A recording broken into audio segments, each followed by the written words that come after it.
Would it be stupid for President Trump to turn down what many consider to be an inappropriate gift to the U.S. president? Well, that's for Congress to decide. That's what the Emoluments Clause of the Constitution says, that no person holding a position of trust with the United States government can accept a profit or benefit or a gift from a foreign government without consent of Congress. And Benjamin Franklin had to go to Congress and ask whether he could accept a gift of a very expensive snuff box from the King of France. Donald Trump can go to Congress and ask Congress if we want to accept this gift. There are legitimate questions about the government of Qatar and the billions of dollars they've spent supporting Hamas over these years without encouraging Hamas to reach a peace agreement with Israel, but instead building tunnels and rocket launchers to attack Israel. And now we're going to accept a $400 million plane from the government of Qatar. What we really need is peace in the Middle East. And the government of Qatar to pressure Hamas, the United States to work with Israel to come to the table and reach a peace agreement and rebuild Gaza and bring humanitarian aid to the people of Gaza. What we don't need is another airplane. Well, what are the odds, Richard, that Congress is going to deny President Trump this new plane? I think if Congress decides to let them have the plane, that's their decision. They can do that, but that's what the Constitution requires. Some members of Congress will be raising legitimate questions about the role of the government of Qatar in the Middle East.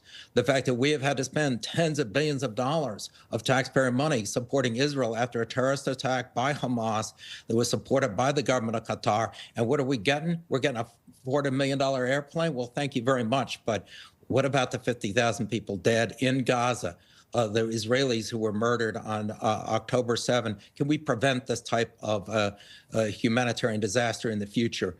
That's what we need. And I think that's a conversation that will take place in Congress, should take place in Congress, and the government of Qatar should be persuaded to work toward peace in the Middle East rather than funding terrorist organizations. The United States should bring Israel to the table.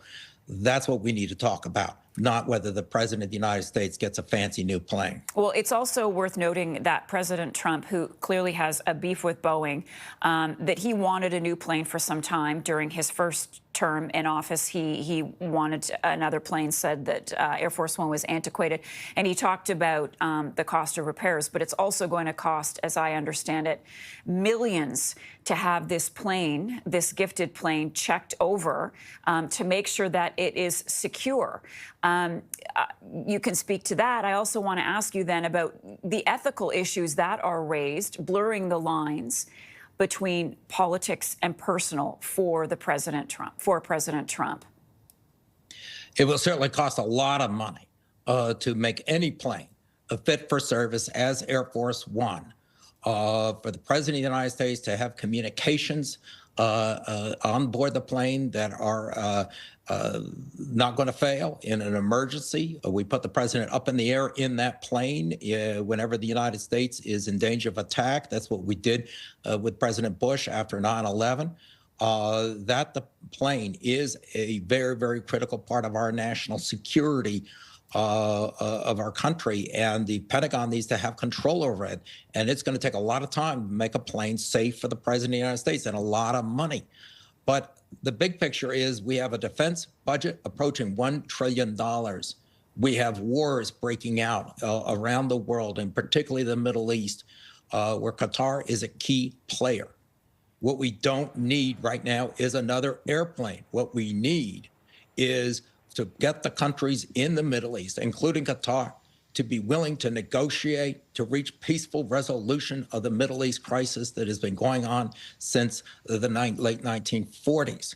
And at this point in time, the amount of money that Americans are going to have to spend and American lives at stake if we get involved militarily in the Middle East, that's what we need to think about. And this airplane is not going to solve the problem. And we can't have our government officials being influenced by an expensive gift from a foreign country. That's what the founders rejected when they drafted the Emoluments Clause of the Constitution. And we need to stick to our Constitution, which requires President Trump to go to Congress and ask Congress for permission to accept this airplane or any other gift from a foreign government. Yeah, Qatar being one of the 3 stops President Trump will be making in his Middle East tour. Thank you so much. Glad you could be with us today. Former White House ethics lawyer Richard Painter.